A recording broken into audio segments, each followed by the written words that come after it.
Leave your ego at the door and get ready to be raw. This is Strength to Overcome, where real men find their strength in weakness. I'm Ryan here with my co-host Matt. This is episode 14. We're pumped to have you back with us here today on a beautiful Thursday, and we're going to be diving in today. Last week we had an amazing guest, Margot Bellinger, on the show, who's a trainer at Fit Body Boot Camp in Roanoke, Virginia. And it really inspired us to think a little bit more deeply about what makes a great trainer. And so, I know a lot of folks out there are looking for a trainer, looking for a coach. They want to know what's going to work, what's not going to work, what to look for, what to avoid. We're going to dive into that a little bit today and talk about what really makes up the bones, the formula for a great trainer that gets a client results. But first, we want to kind of talk a little bit about what's going on in our world. So, Matt, what's going on in your world today, brother? Ryan, great to see you, mate. I know we've been talking during the week via some texting, and I'm very, very keen to hear about Callan and Erica and how you are doing as you've just entered into being parents. So, can I flip it back to you right there? I'm so excited to hear about what's going on and how you're progressing. Yeah, I guess today, as of recording, he's turning 16 days old today. So we passed the 2-week mark, and he's almost up to birth weight, back to birth weight. So that was the big milestone, right? Is try to get him. I didn't really know that until this period that babies actually lose weight after they're born, and you have to nurse them and get them back up to birth weight. So we're working to get him back up to that 8-pound mark, and he's just about there. So that's solid. We seem to have a little pediatrician visit each Monday that we check in with them and go through that. So other than that, it's been kind of a continuous 3-hour, seems like a 3-hour continuous feeding loop of, change diaper, feed, sleep, chill out, and then do it all over again. So that seems to be the loop we're on with a newborn baby. Gosh, who knew they slept so much? But it's really been it's kind of, the days have all run together, really. We've had a few appointments here and there, but each day seems like it's worked out to be the same exact thing over the last 2 weeks. So all of a sudden we've got a 16-day-old baby, and it's been a blur. Yeah, I remember that time, and people would tell me that the days are long, but the years are short. And of course, with Callie, our oldest, being 5.5 now, it's so true that in the blink of an eye, I feel like Callie was just, a brand new baby like Callan is. And now she's 5.5 and, just advancing in so many ways. It's like, wow, that was absolutely crazy. But boy, each day when they tap you on the head, and wake you up if you're not already up till 8 or 9 o'clock when they're still running strong with no naps. It's like, oh my goodness, like, how do I take the batteries out of these things, right? So they always told me that the infant, newborn stage was the easiest, and I'm like, what are you talking about? I can't wait till they can walk and talk and go to the park with me and play games. And there's some element of truth to that the stage you're in is easier in some ways, but not all the ways, right? They can, take themselves to the potty now, but they also, want to play games and get into arts and crafts and stuff for, 14 hours a day. So there's pros and cons to it. So how are you holding up with that mindset of, well, I'm going to be the stay-at-home dad, so this is kind of my role, but obviously Erica's at home. So how are you holding up with sort of getting prepared to be the stay-at-home dad while she's already at home, or still at home, I should say? Yeah, we're kind of just staring at each other for a couple hours in between feedings and the loop that continues to play, but holding up pretty good, just kind of getting used to the flow of things and getting in the rhythm of things. And yeah, you're right. It is kind of like a waiting game right now with him sleeping so much. I can only imagine what it's going to be like in just a few short months and then into the first couple years where he's running all over the place and you have to be on.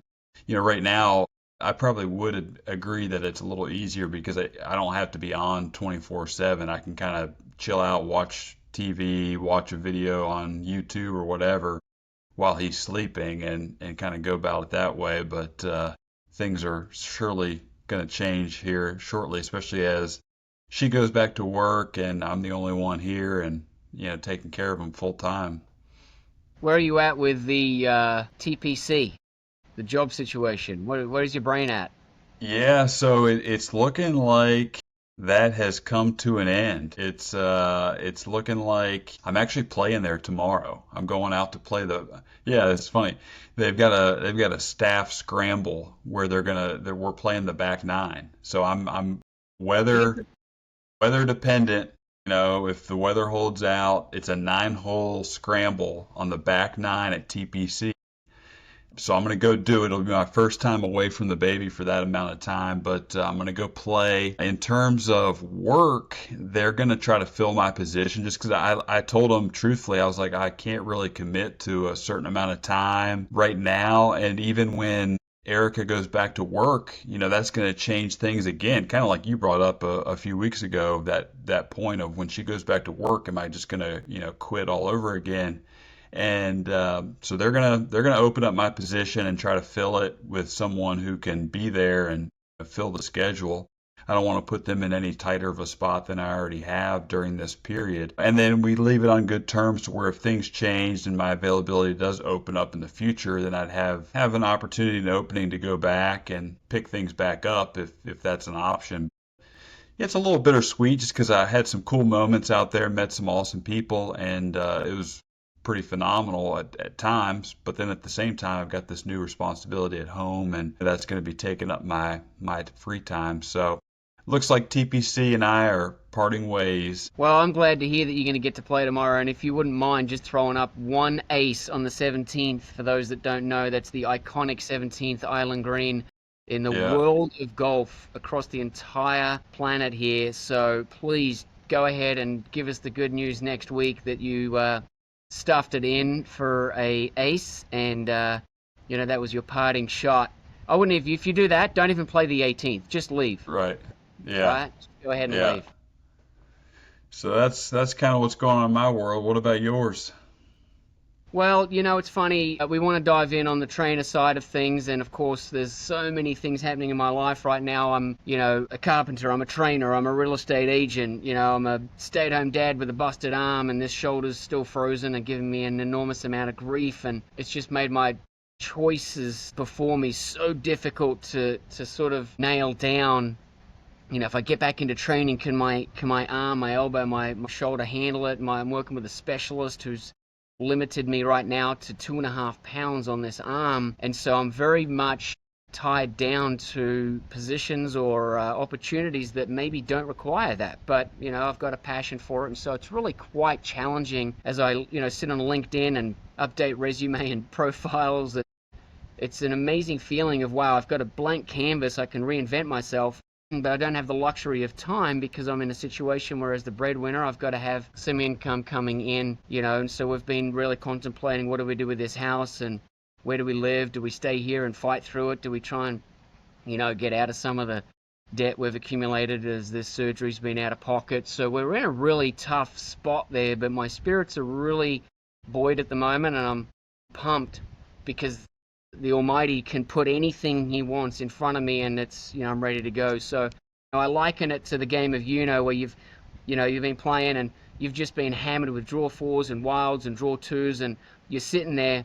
Everyone else at the table's down to one or two cards, and you've got 30 cards in your hand, and it looks like you're about to lose and collect all the points. When in all reality, if the right card comes up for you, you can draw two, draw four, wild. You can just blast everyone at the table with cards, and bam, you put that last card down, and it's like, I'm out, right? And then everyone's got to count their cards. They've got all the points in their hand, and there's this moment where it looks really bad for the guy with all the cards, but then all of a sudden you're racking up 300 points in your hand because you just got stomped. So I'm right there. There's a lot in my hand right now, and I'm really keen to share it when I can and the opportunity comes. Stand by on that, everyone, and I'll throw some updates in during the week of what's actually happening with the shoulder and the arm. And again, thank you to all the people that have reached out to support me through that transition time. So that's where I'm at. That's awesome, man. Yeah, I can't wait to hear the updates as we go along. And we finished up last week's episode with Margot, who, if you haven't caught that episode, go back and listen to it because it's just a great energy vibe with her and the type of spirit she is. But, for those of you that haven't listened, she's a amazing trainer at Fit Body Boot Camp in Roanoke, Virginia.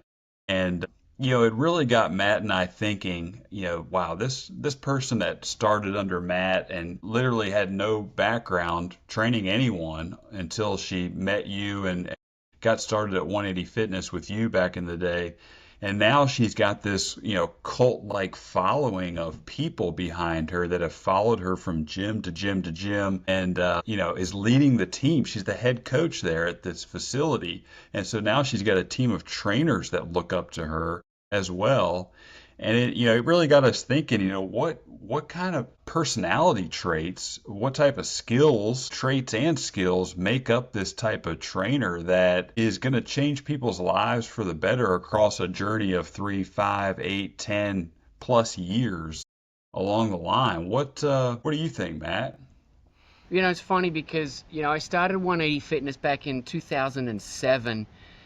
And by the time she came along, we had a great team, we had a great culture, and it was such a blessing to have her come along because to learn anything really, really well, they say you should teach it, right?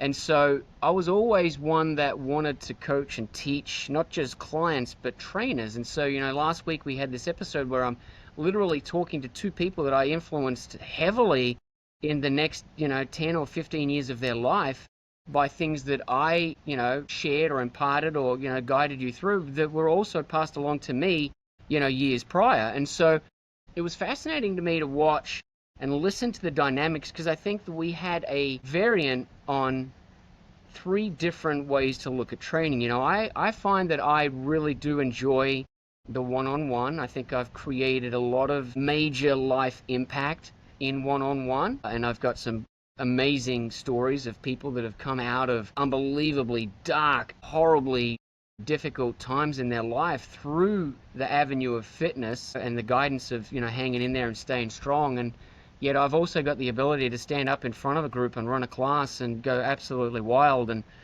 create energy across a, 20,000 square foot gym. So that was my take. And then I was listening to Margot, describe, well, she did that for a long time as a one-on-one, but really found that drained her more than being in front of a group. And then I found that you said, well, listen, I don't really care for the group stuff at all, maybe a couple of people, but, I really, just like the one-on-one. And so I found that within one podcast and, me being the influencing factor across both of you, there are still underlying personality traits that gravitate people to certain styles of being a trainer. And you guys have been incredibly successful. And I've had a great career in fitness, with Crunch as well. And so it was amazing to think, well, there's not one way to do it, right? Right. Yeah. I mean, it seems like like I said last week, it's whatever's going to keep the people coming back to you and your facility the longest, whatever method or route that is, whether it's semi-private, one-on-one, group training, the small groups that they've got going there. It seems like what's going to hook you in and keep you coming back, and that's the most important aspect. But it's just amazing that she's built up such a following and has such a crew behind her at this point. And it makes me think, back to some of my coaches that I've had over the years and how I've tried to train them and instill in them all the things out there that will keep clients coming back. And, it's hard. It's hard to teach that. It's hard to have that. You can't really teach someone to care, right? So what was your main goal when you were training Margot in the very beginning? What was kind of your main focus on instilling into her? It's funny because she came in and didn't know anything, as she talks about in her podcast. Check that out if you haven't. But she literally says, I know nothing, I can't do a push-up. And I still remember her being on hands and knees, knocking out the push-ups, with great form and just being on her knees and not being able to do a full push-up. And, last week she was talking about knocking out 25, 50 push-ups, obviously on the toes. And so I had to look at that and say, you don't know how to progress from the baseline, which is knowing nothing, never having worked out, or at least not as a trainer having worked out. How can you teach someone, right? Mrs. Jones comes in, she doesn't know anything, or maybe she does, but it's been wrong, or it's poorly executed.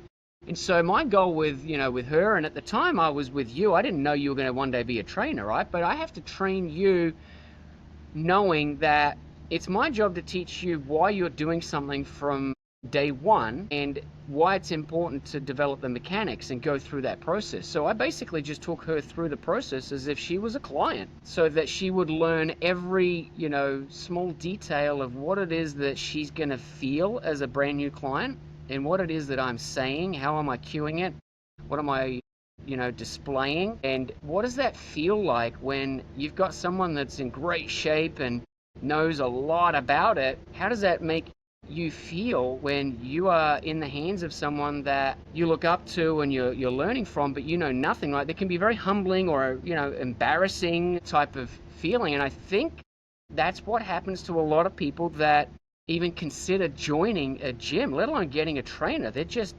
horrified that they're going to walk into this 40,000 square foot facility and go, well, I don't even know where to go, let alone what to do when I get there. And so I really always wanted to put myself in those shoes, because from day one, I hate, I shouldn't say the word hate.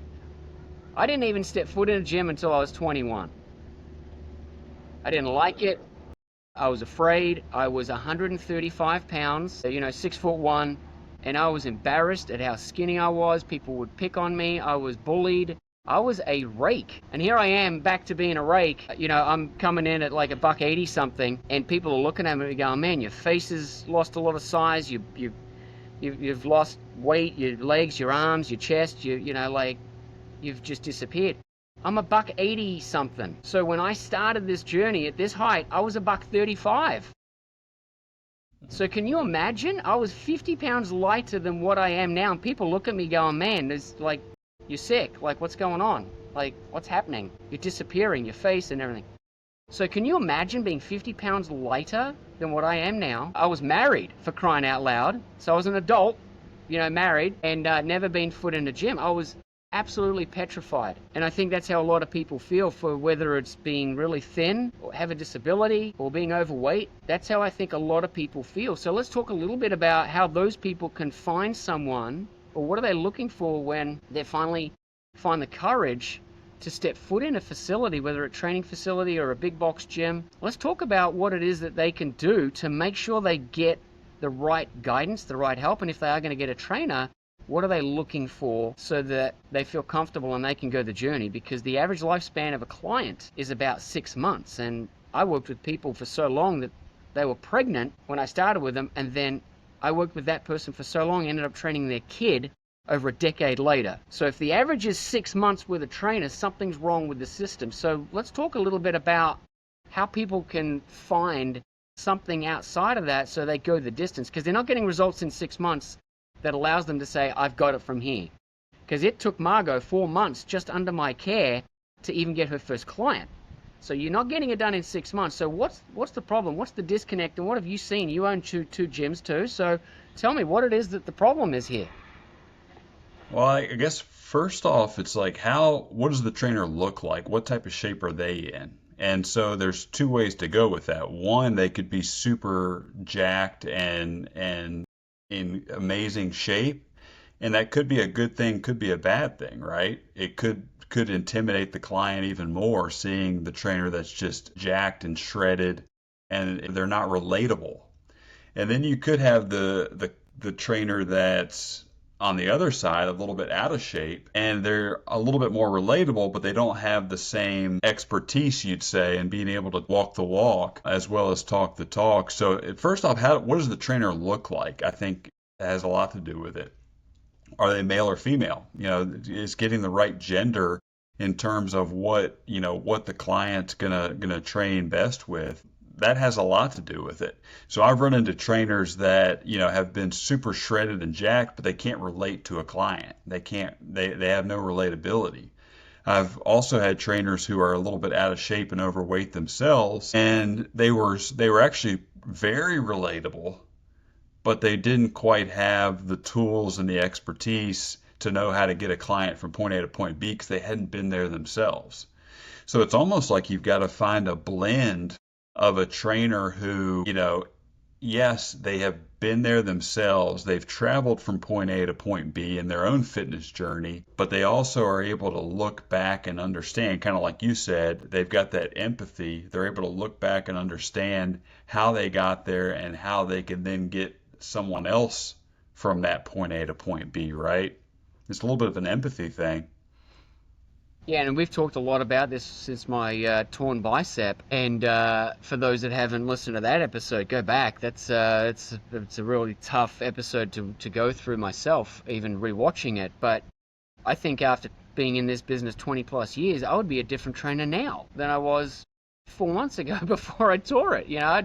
I'd approach things completely different. And I've had to think about, do I go back as a trainer now? And my right arm is just shriveled up like this bone with some skin on it. It looks, you can't see it on camera, but it looks ridiculous because I can't, I'm not allowed to work it and get it going. And so I've had to think, if I was to be back in this business as a trainer or in management that's training, and somebody takes one look at me, would they say, okay, this guy's not really, inspiring me. I want someone else. Well, they're not going to know that I've got a lot of experience behind me. So, people can be judged very quickly. And, I think that if you're going to step foot in a gym or you're going to look at a studio or wherever you go, you've got to decide before you go in there. Are you just going to talk to whoever it is at the front desk or whoever greets you on the phone or whatever and say, hey, I'm looking for training, and just get assigned someone?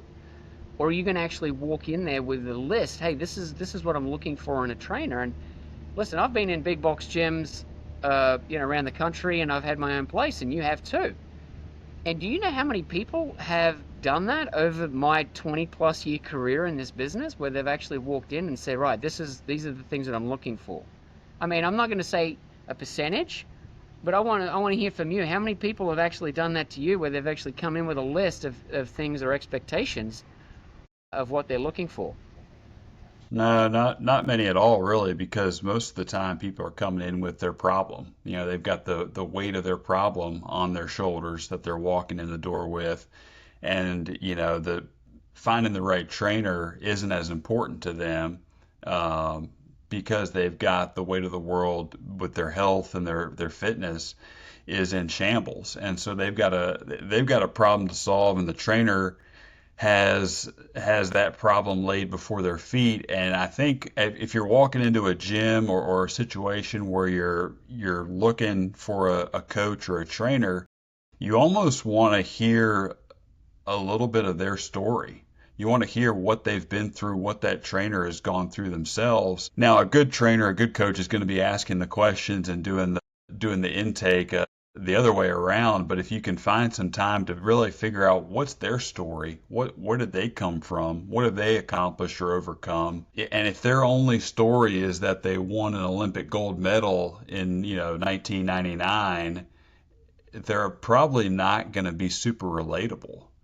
But if they have a story that, oh, I actually had a torn bicep 6 months ago, and I've, been working to rehab and come back from that and get back to a certain form that I achieved at this certain period, then the relatability starts to come in to where it's like, okay, this guy, this girl, they understand that setbacks happen. They understand things can come up, and the journey is not completely linear. It's going to go up, down, up, down, up, down. And I think you can learn a lot from just asking questions of the trainer, the coach that's sitting in front of you, right?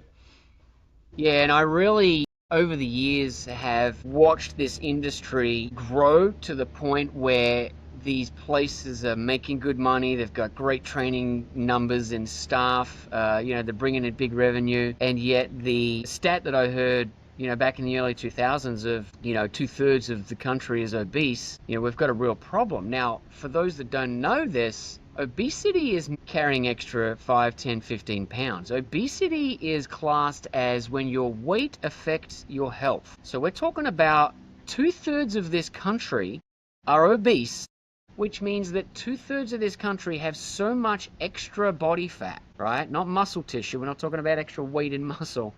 but 2/3 of this country have so much extra body fat on them that they are experiencing health complications because of it. So something's wrong with the industry, right? And I think that we're sort of talking about it a little bit now, where you've got these people that go in there and maybe they're looking for a trainer, maybe they're not, maybe they're talked into training, their arms twisted a little bit, which happens at some of these big box gyms more than it does at a studio. I think at a studio, you're more than likely to get that conversation with a trainer and say, right, talk to me a little bit about your experience. I mean, unfortunately, I haven't seen the situation improve statistically, and it breaks my heart because I really am passionate about helping people. Maybe it starts with the knowledge of nutrition and the school system, right? I mean, how far back do we have to go before we're making an impact? But I really think that if you're looking for a trainer or want to work with a coach, do your homework. For crying out loud, I mean, you're adding to the numbers if you go in and you just get assigned someone that's a terrific salesman, which I've seen and I've been. Fortunately, I've got experience behind me, but there are some terrific salesmen out there that have been taught how to talk, how to sell, how to, get you on the schedule, and then there's nothing behind it. And I've seen that across a lot of places, a lot of states, a lot of countries, and it really frustrates me. And I'd love to make a difference somehow to it. But have you seen that as well? I mean, you've been in big box gyms and you've been in country clubs and you've been in, training studios. What have you seen there? Yeah, I mean, you're right about the obesity epidemic. It's crazy, right? So that number 2/3 of the population. So it's wild. It was definitely rampant in the country clubs. There was no fitness to be had, at least back when I was running the country club there in Roanoke, that I was on an island by myself. I was the odd guy out that was working out outside of the golf. Everybody else was in the clubhouse, smoking and drinking after their rounds. I had a kind of a vision of like, hey, what if we had a gym and a fitness facility? And it's kind of funny because now if you go into Hunting Hills in Roanoke, they actually do have a gym in the locker room. They've actually adopted that at this point, to where if I had had that space when I was the golf professional there, I mean, I would have had every member I could in that place, going through that fitness center. But I see the same thing, and it's tough because the clients coming through, they've just got usually they've got a lifetime of bad habits that are piled on top of each other that have snowballed in such a bad direction with nutrition and fitness that they're kind of behind the eight ball, as you'd say. And it's tough for a non-experienced trainer, especially one who doesn't have any psychological training. It seems like a lot of times trainers need to have some sort of background in psychology to be able to lead a client and keep a client going through the ups and downs to get them results. And just not a lot of trainers are going to have that ability. Finding one that's got the energy like a Margot, like you had, finding one that's got that energy and that rapport to be able to keep pulling you back in, I think is super crucial. Yeah, and I watch as I, go into gyms around the world and just, lay eyes on the training staff. And, let's be honest, generally speaking, they're a younger crowd, right, that got into it because they belong to a gym and they loved working out, and so they get to this concept of, well, I love working out, I'd love to help people work out too. And then they get in there and they find out very quickly that age range, generally speaking, don't have spare money floating around, especially not in the last 5 years. And so they end up with the people that are 20, 30, 40 years older than them, and the relatability gap is significant.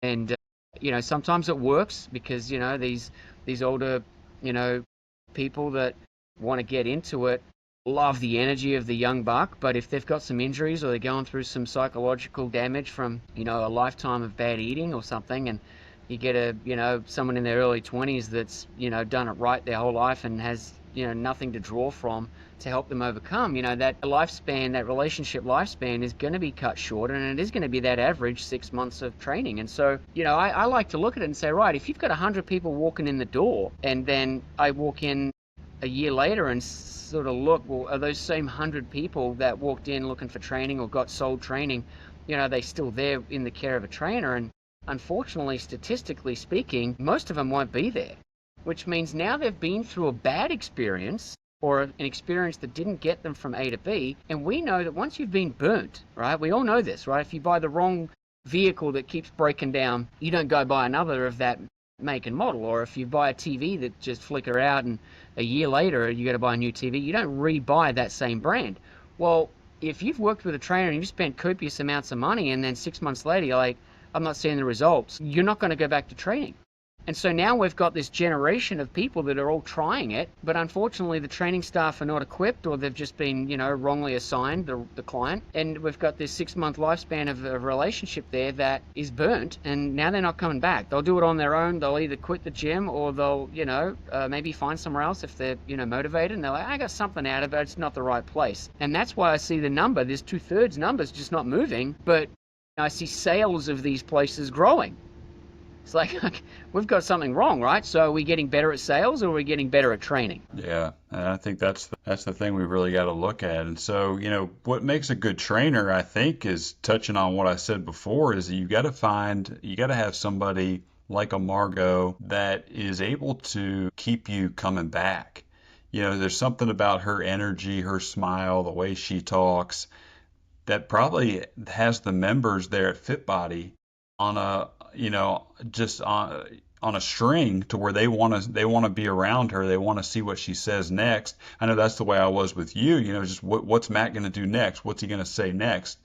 And because let's be honest, training by itself is not very fun.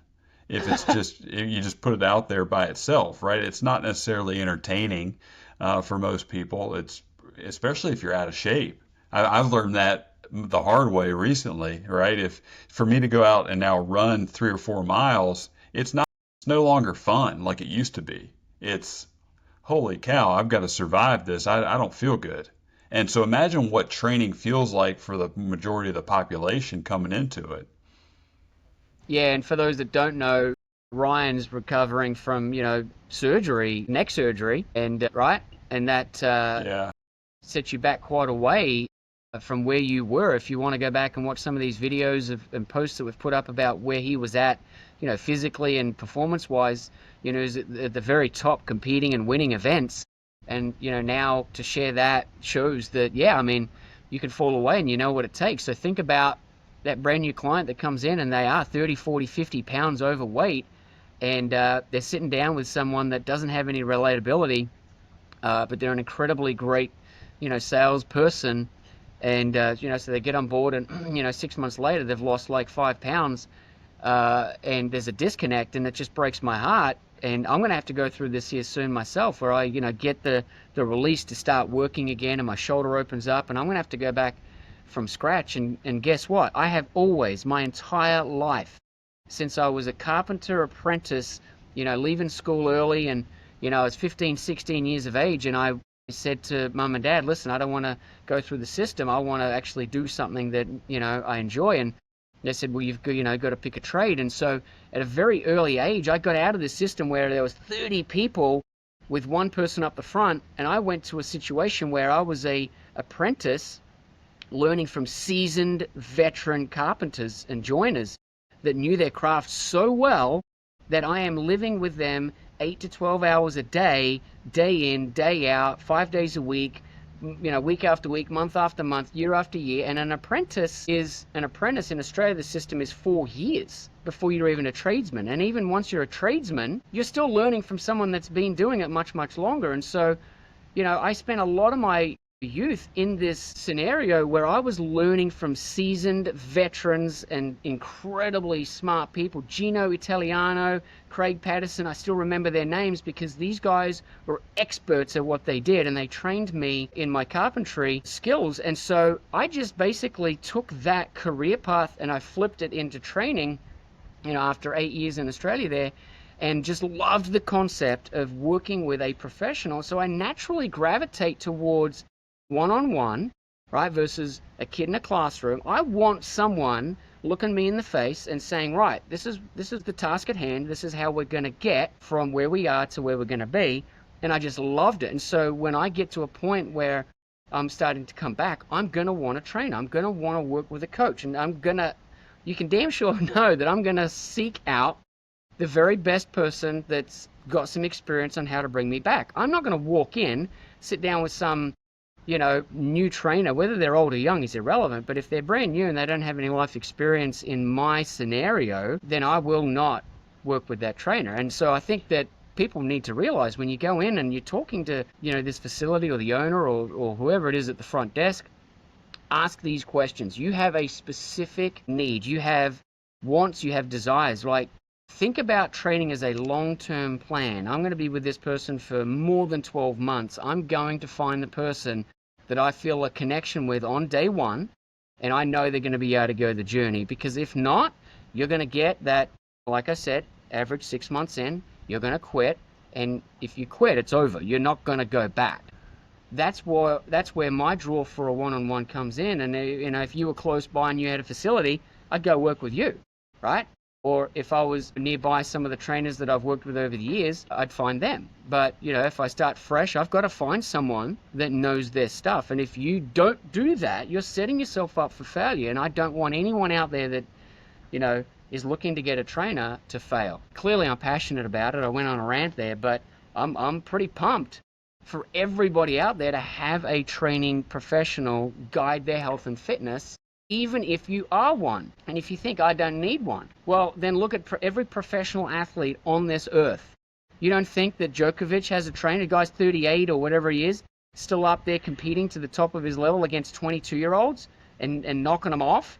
Or you look at someone like Michael Jordan, you don't think that these guys had trainers, fitness staff? You don't think that the best of the best, the gold medalist at the last Olympics, you don't think Usain Bolt, who was never beaten in an Olympic race, you don't think he had a trainer on the side? Right? So if you think you've got it all figured out and you don't need help, you've lost your brain. Yeah, it's weird how fitness is one of the only arenas where people think they can do it on their own. Whether you do your taxes, you go to an accountant, you want to sell a house, you go to a real estate agent, but everybody thinks somehow the model got shifted to where people want to go to the gym and do it on their own a lot of times. And I think if we can shift that back into a scenario where we've got a fitness professional who's offering services and gets people results, I think we can get back to that ideal of people seeking out and hiring a fitness trainer to get them back in shape. I think that'd be a good move, on at least talking about in the US for sure. Yeah, and I'm not sure what it's like back home in Australia. It's been a while since I was there, but I want to really encourage everybody out there to do your homework, do your due diligence, and find that perfect match that's going to help you get where you want to be. And you can reach out to myself. I know Ryan would be more than happy to kind of walk you through it. I mean, I'd be more than happy to do an interview with someone or a phone call and, help them find what that looks like, because it's not all about pushing weights around and reps and standing there, counting off how many sets you've done. It's, more that connection and helping you through these toughest times, because you're in a situation that you probably didn't want to be in. Otherwise you wouldn't, be seeking the help, right? So, reach out to us and let's talk, right?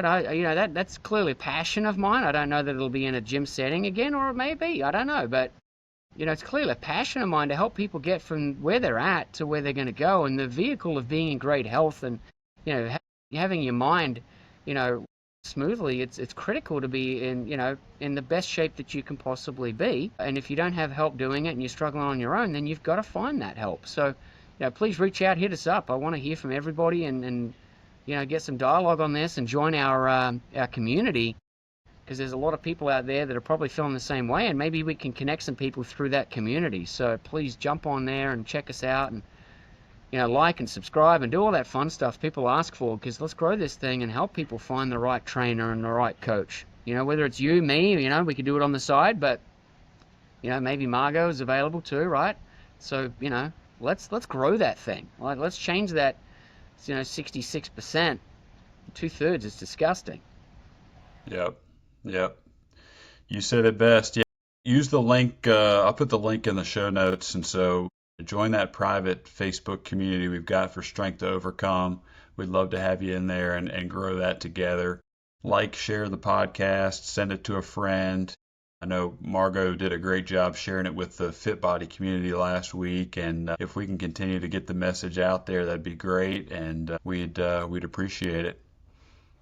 Absolutely, man. Always pumped. I walk away from these just absolutely ready to take on the world, and I need that because the weeks have been tough, and your support and encouragement in the background is second to none. So anyone that doesn't have that, find someone, join our community, reach out to Ryan and myself, and let us help you. Because we've got the answers, but sometimes you just need someone with you just to get through the tough times, and that's what we're here to do. So in the meantime, guys, stay strong, and we'll catch you next week.